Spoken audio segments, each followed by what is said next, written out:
Welcome to the program and Happy New Year. President Muhammadu Buhari had his very first presidential media chat on Thursday, December 30th, 2015. And what an interview session it turned out to be. The president spoke on a variety of subjects, from his anti-corruption war to the issue of subsidy, the Nnamdi Kanu case, and of course what is now known as Dasuki Gate. And the president also spoke on the Boko Haram insurgency. He touched on the economy and, of course, the stringent forex restrictions of the Central Bank of Nigeria. On the Chibok girls, President Buhari said he is ready to negotiate with Boko Haram for their release without any preconditions, provided the government is able to identify the genuine leadership of the sect to talk with. Sometimes President Buhari sounded very tough and at other times somewhat emotional. Now, there have been a deluge of reactions following the presidential media chat. What we're now going to do is bring up some highlights and get our guest to react on them. Let's take up the first issue, which, of course, is the continued detention of the former National Security Advisor, Sambo Dasuki, and the leader of the indigenous peoples of Biafra, Nnamdi Kanu. Take a listen to this. Mr. President, the State Security Service has consistently, since you came in, disobeyed court orders. I can mention Kayode Are, I can mention Sambo Dasuki has about 3 bails and is still being arrested. I can mention Patrick Bole Kemi. I can go on and on, Nnamdi Kanu of Biafra agitation. These people have legitimate bails from court, and then they're still being held. Are you not worried? And then, secondly, sir, why do you distance? Okay, all right, sir. I think, are you a lawyer? I'm a journalist, sir. You must be a pocket lawyer then. Technically, if you see the type of atrocities those people committed, I'm very sorry to say this publicly, against the country. If they jump bail, if say the former president just wrote to the governor central bank and said, give 40 billion naira, 40 billion to so. And then he fails to account it, and you give him bail, or you ask him to go and see his doctor in London. While you have 2 million people in IDPs, half of them, they don't even know their parents. Which kind of country do you want to run? And the one we are calling Kanu, do you know he has 2 passports? One Nigerian, one British, and he came to this country without using any passport. Do you know he brought an equipment into this country, a sophisticated equipment, and was broadcasting for Radio Biafra? Which kind of government do you want to have? But we wrote an editorial against it in Premium Times. What? Premium Times wrote editorial against his radio station and called on the federal government to stop that hate speech. So he should be given bail to go away. There's a treasonable felony against him, and I hope the court will listen to the case. Now, this issue has continued to generate plenty of reactions. Just recently, here's what Nobel laureate Wole Soyinka had to say about it. Let's put an end to unlawful detention. Either we are running a democracy or we are not. There's nothing called a half democracy. If the courts grant an individual bail, I don't care what crime that individual is accused of. There are many avenues for security agencies to pursue their quest without flouting the orders of the court. It is wrong, and we dare not continue to keep silent when one of us, a citizen of this nation, whether militarized or civilianized, is granted bail by the court, and some excuse is found for flouting the orders of the court. Those who do that are behaving exactly like Fayose, that thug in Ekiti, who went to court, beat up the judges, tore their clothes, and got away with it. I see no difference between Fayose and any police agency which flouts orders of the court. You're treating that court with contempt, and that is the one arbitration avenue that belongs to all of us. We have a duty to protect the courts, and we must put an end to this contempt of orders of the court by any government. Joining me now to discuss the president's reaction on the continued detention of the former NSA and, of course, the leader of Radio Biafra is J.T. Ogunye, a constitutional lawyer. Mr. Ogunye, thank you very much for coming on the program. It's my pleasure. You heard President Buhari's reaction there when that issue came up. What would be your take on it? Well, President Buhari's answer to that question was not very nuanced and appropriate. And I have my reason for saying that. It sounded emotional, somewhat? Yeah, it sounded emotional. Politics must have an element of emotion. Otherwise, it becomes mere theatrics, mere histrionics, mere playing to the gallery. You have to talk from your heart. And yesterday night, I saw that the president was quite emotional, quite forthright and honest, even if his honesty rankles in some quarters. But he was quite forthright and honest about those things. And I'm sure that if you have a president like that, media advisors will agonize and agonize, because here is one president who will say it the way he feels. Shunning diplomatics and all that, half-truths and circumlocution speech, say everything and say nothing and all that. He was quite forthright. For example, on the issue of corruption, and I'll answer your question directly, he was quite forthright, unlike the former president yeah, who was giving us reasons why corruption could not be fought, who was telling us that indeed Nigerians were the ones giving credence to the perception that there was massive corruption in Nigeria by their over-discussing corruption. I'm paraphrasing him, almost quoting him, that we go to naming ceremony, we go to burial, we go to everywhere we go, we talk about corruption. And so we've created the perception that corruption was pervasive, that it wasn't pervasive. And on another occasion, he was talking about goat and yam and all that, that if you put a goat near a yam, the tendency is that the goat will want to eat the yam, and so on, and so, telling us why he couldn't fight corruption. This president was quite direct, told us that corruption had done more damage. But I talked about having a more nuanced reaction, because we can't have an executive branch of government at the center, a federal government, that tells us that after the court has made the pronouncement on the bail application of an individual, that the offense charged or the allegation made is so severe that individual cannot, that individual will not be allowed to enjoy the bail that has been granted. That's where I have a problem. My view is that if I were to be the judge, I will not grant bail.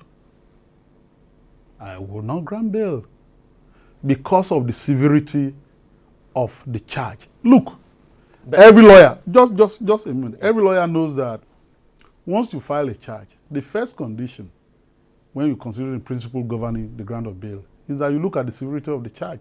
That's why in armed robbery cases, as a judicial policy, you don't grant bail. That's why in terrorism, rape, you may not grant bail, and so on and so forth. Violent crimes, you may not grant, and so on and so forth. So, what offense can be more severe than being accused of looting a territory to the tune of $2.1 billion when people steal goats and cell phones, and then you deny them bail because they are ordinary Nigerians who have no names? So, when a court makes it a practice to grant bail to persons who are charged for stealing these humongous amounts, and that's what we've seen over time in Nigeria, then grant such persons bail on self-recognizance. So what message is that court sending? So if I were in the queue of a particular court, I will not grant bail. But bail has been granted.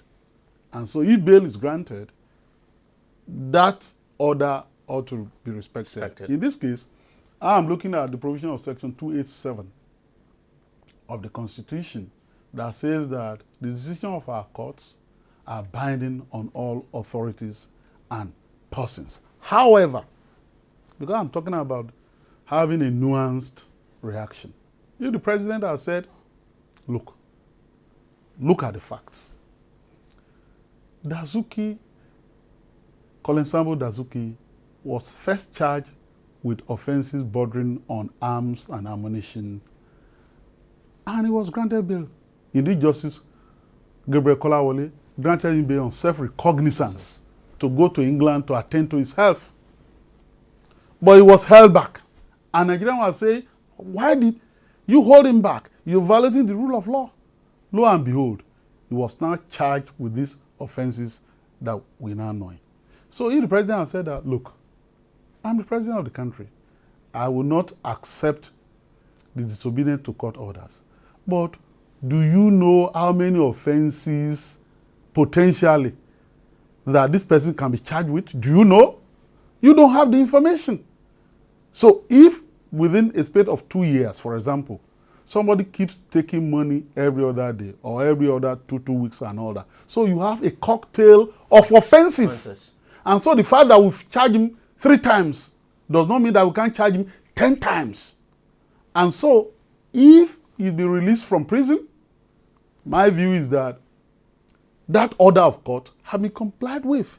But the security agencies have now arrested him. On a different charge. On a different charge. So it's a new course of action.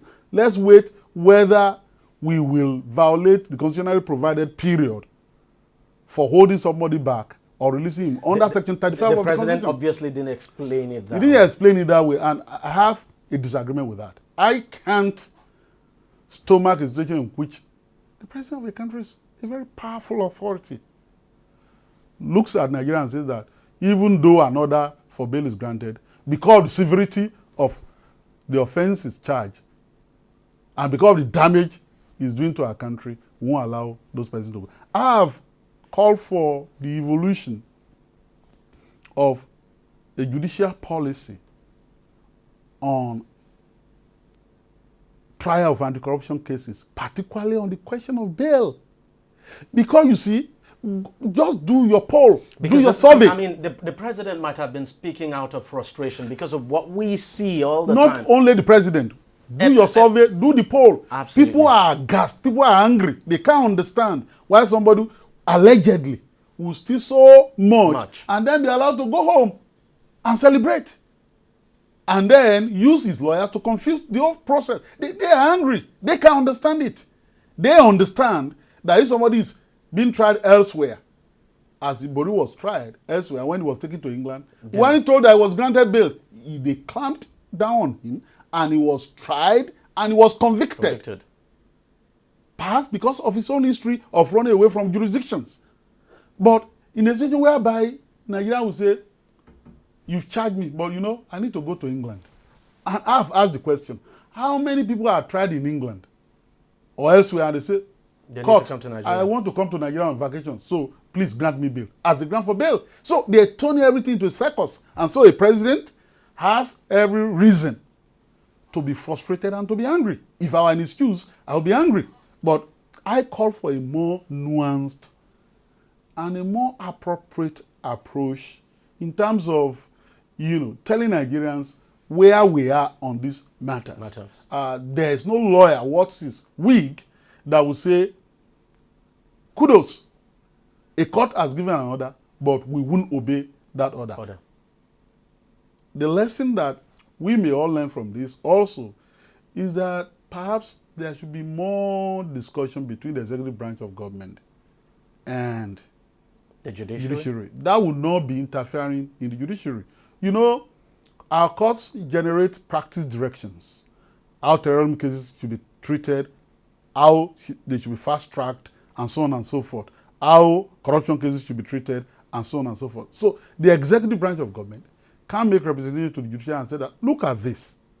This is a very serious matter. Would you subscribe to the idea of some people saying, look, why not create a special court to try some of these corruption cases? Because the courts, the way they are now, they are heavily loaded, and that it might be difficult, you know, for the courts to dispense with all these cases. Indeed, that will be adding fuel to the fire of those who are saying that the rule of law is a victim here. Because under the rule of law, you know that the ordinary courts should be the tribunals to try cases. So you don't create special tribunal so as to quickly fix a situation that you desire ought to be fixed quickly and all that. Otherwise, those people will be saying, oh, they are now creating a special court for us because they want to send us to jail. That ab initio, you're convicting that them. Kind of thing. Exactly. So I believe that our courts can try these cases. But the body language of our court has to change. The disposition has to change. You know, I'm a lawyer. I know that in ordinary cases involving bankers who are alleged to be fraudsters, 10 million, 20 million, go to court, they won't grant bail. I'm telling you, they won't be minded to grant bail. But you then have these politically exposed persons, and they just go to court, saunter out of court, and they say, and of course... And it had become a tradition. Of course, you knew about the case of John Yakubu, the pension scam. So we still had that, and all these cases that have been tried in the shadow of such, you know, indefensible decisions. So my view is that moving forward, you know, the president will have to justify any fresh arrest post-bail or the Attorney General on the grounds of new allegations that are yet to be exhausted. Not on the ground that, oh, we disagree with the bail. We didn't like the bail. There's also a probability that's maybe that's what the president was trying to say, but he probably didn't pass the information across well. There's that possibility. All right, I want us to take a listen to the president again, speaking on the National Assembly, speaking on the cost of governance, as a matter of fact, and of course the issue of cars to be procured for, for members of the National Assembly, and some other issues. Let's take a listen to this. You are change personified. But when we look at the 2016 budget, it seems nothing has changed. The National Assembly and the presidency are taking a huge chunk of that budget for foreign trips, maintaining a huge presidential air fleet, exotic vehicles and stuff. Where is the change, sir? Yeah, well, the change one is the TSA, Treasury Single Accounts. Now we know what is going what. The second one, when you mention vehicles, I have seen it in billions. All I know, the first thing I turned down is a 400 million bill for cars for the presidency. I turned it down. I said the vehicles I've been using are good enough for the next 10 years. Therefore, none for the presidency. But I understand there is a full with protocol where when you have a meeting of heads of state and governments, you have to buy a vehicle. That I didn't go into detail. I answered it's going to cost some several million. As for the National Assembly, we are having problem with them in TSA. I said everybody has to subject himself to TSA as long as federal money is involved. But I understand the vehicles about 50 billion naira for vehicles. I think I will have to have a closed-door meeting with them. I hope they haven't bought them yet. But after that, then again they collect money for vehicle allowances. I think that's a legitimate question. Let's face it, on this issue of the National Assembly, let's start with that. Fact is, the president can do nothing because the National Assembly is not as if the National Assembly requires the approval of the president to spend that money, and they're spending such a huge amount of money on their vehicle, even though they've said the vehicle is for constituency projects that they needed to carry out their works and all of that, and they're also getting transport allowance. No, the president can do a lot. He's the president of the country. You only have one president and one vice president, and you have several representatives So the executive authority resides with him, and he can do a lot. And for example, the president, through his attorney general, can go to the Supreme Court. If you have a dispute with the National Assembly, this is a dispute. We have our philosophy. We are calling for probity and accountability. And having collected money under the policy of monetization to buy the vehicles, we are now being told that they have to spend this much and all that. They can't do that. Injunct them. Look, you need to be creative. If you have a set of people who insist on doing the wrong things, you have to do the right thing. You have to put on your thinking cap to stop them. Because we have the president say there that people can actually go to court. That as for him. Yes, he can do that. In fact, he's the best person to go to court, not people. People to do what? The Attorney General will just go to the Supreme Court. It's there. Once the National Assembly, the original jurisdiction of the court, and it's just a cut and dry thing. Original jurisdiction, and say, this is what the National Assembly is doing. So I have a dispute with them on this matter. Intervene and stop them. It's as easy as that. And so let's see the Supreme Court that will then say, when they are having a budget cut this year, that will then say, go on, be spending money the way you like, as if money is going out of fashion. This is indefensible. I'm just wondering, why do you want to give democracy a bad name in order to destroy it? But these members have actually, I mean, the lawmakers have said, look, the vehicle is not their personal vehicle, that they need these vehicles to carry out their work. Where? In Abuja or where? So if the vehicle will be traveling to do oversight, so if they are going to, NNP, if they're going to Delta State, for example, so is that vehicle that they will use? So they won't use come on. This is not on. Elsewhere, in the Scandinavian countries, in one particular Sweden or so, a prime minister was seen riding a bicycle to his office. Oh.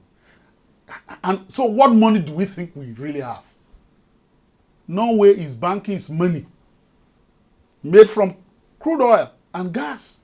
So, and we think we are so rich and that we can be ostentatious, we can be frivolous, we can be a spendthrift, they will not even run their own family that way. Yes, because they want to save for their children. That's quite true. So it's not on. And so I expect Mr. President not just to wring his fingers and say that there's nothing I can do about it. He said he's going to have a meeting with them. Yeah. I better listen. Because if they don't listen, the Nigerian people have the right to inundate that National Assembly with protest. Because, you know, some of the things that happen here can happen anywhere. One other thing I thought the president was going to address was the issue of this presidential fleet now. I mean, the presidential jet, the fleet. You know, most people had thought the president was going to dispense with some of them, sell some of them out, but up till now, that has not happened. Of course, the journalists there asked that question. But the president did not say anything. I expected that the president would address that issue. There was this Malawian example, the woman president who became a president when the substantive president died. They had one jet and sold that one off. Yeah. So if our president inherited 11 jets, 12 jets. 12. It's not just enough for him to say that, yes, I said I inherited whole vehicles, and that could last me for the next 10 years. So I inherited 11 vehicles. That could last us for the next 10 years without, you know, buying a new plane. We can indeed cut cost by also ensuring that we rationalize the number of planes we have in the presidential fleet. And so if you don't need all of those, so you can do many things with them. You can sell them outright. You can transfer them to the Air Force. You can, so that they can redesign it and reconfigure it as cargo thing or whatever. You can do many things with it. So, but it's part of the baggage that this presidency inherited. Running a country as if you are running a fiefdom. And where in the world do you think it will ever happen for somebody, just as it happened during Abacha years, Ismail Agwazo, National Security Advisor. Indeed, everything that Sambo Dasuki allegedly has done is something from the book of Gwazo. Everything. So the Abacha money, that was high. Every week, Abacha would just write something. Supreme Court. And the Chief Ani was the CBN governor. Yeah, that's right. All of them. That's how they were just rolling out the money. That in that era, and so we've seen this now. So we must envision a situation in which there will be a stop to all this. And so, while the rule of law is held there by lawyers and Nigerians, we must insist that the rule of law should never be a ruse to escape justice. Finally, before I let you go, one more issue I want you to talk about. We heard the president, what he had to say about his anti-corruption war, and when the question was put to him what he would do to any of his ministers if he found out any of them was corrupt, he said he was not just going to remove that minister, but he was going to make sure that that minister was tried and convicted. You look at his anti-corruption war so far. What's your take on it? What I see is that the president, I think the president is sincere about fighting corruption, but it's also a product of his own emergence, in the sense that politics has been so monetized in our country. And don't tell me the party of the president spent many in the last election. We might say that PDP outspent the APC and all that. Well, but they spent money. So, and the money certainly came from somewhere. We've not been told that there were big donors who are putting the money there. And the president, as we know, austere as he is, had no money. Okay, so where did the money come from? So if the money came from certain places and the president is now our president, do we suppose that he will willingly, spontaneously want to deal with those ones if they are found to be corrupt? That's the question. So here we are. We have a president that obviously, ostensibly, is committed to fighting corruption, but who is also a product of our circumstances, of our situation. And so, between this president and an ideal president, angels don't govern on earth, but an ideal president, we may still have a gap. But given what we have now, I think that the president is serious and is committed to fighting corruption. And I think that all of us need to do a little bit to ensure that we support this president. If they're going wrong, we tell them quickly that you're going wrong, and we club at them even. Being critical is not a disservice to country. It's not a manifestation of lack of patriotism. Indeed, is quintessentially a manifestation of patriotism. So when we criticize, this has to be taken in good faith. But for now, we can see it. Look, when a president, and that can be that can be the saving grace. When you see a president being indignant, it is that lack of indignation that has been our bane. Money is being stolen and the president is rationalizing it. And the president is saying that, yes, who is not a thief at the end of the day? And the president is saying that, yes, if you are put in that same shoes, you do worse. So for once, we have a president who is angry on national television against corruption and who is not pretending. And for me, that's the way we have to go. Mr. Jichiogunye, thank you very much for coming on the program. Thank you very much for your contribution. So we'll take a short break now. When we come back, we'll continue the discussion, reviewing the presidential media chat. That's President Buhari's media chat. This time we'll be taking on some other issues the president talked about. That's the economy. Stay with us. Every day, every hour, and every minute, news break in Nigeria. Things happen so fast, it's most times difficult to track and comprehend them. But that's what we do right here on DEJI360. 2015, would you want to come back again? It's like asking Jesus Christ if he knew he was going to die, will you want to come back as the savior of the world again? We do not just help you track the stories, we break them down, explore all the angles, analyze the issues so that you can fully comprehend the stories and use them to make the right decisions.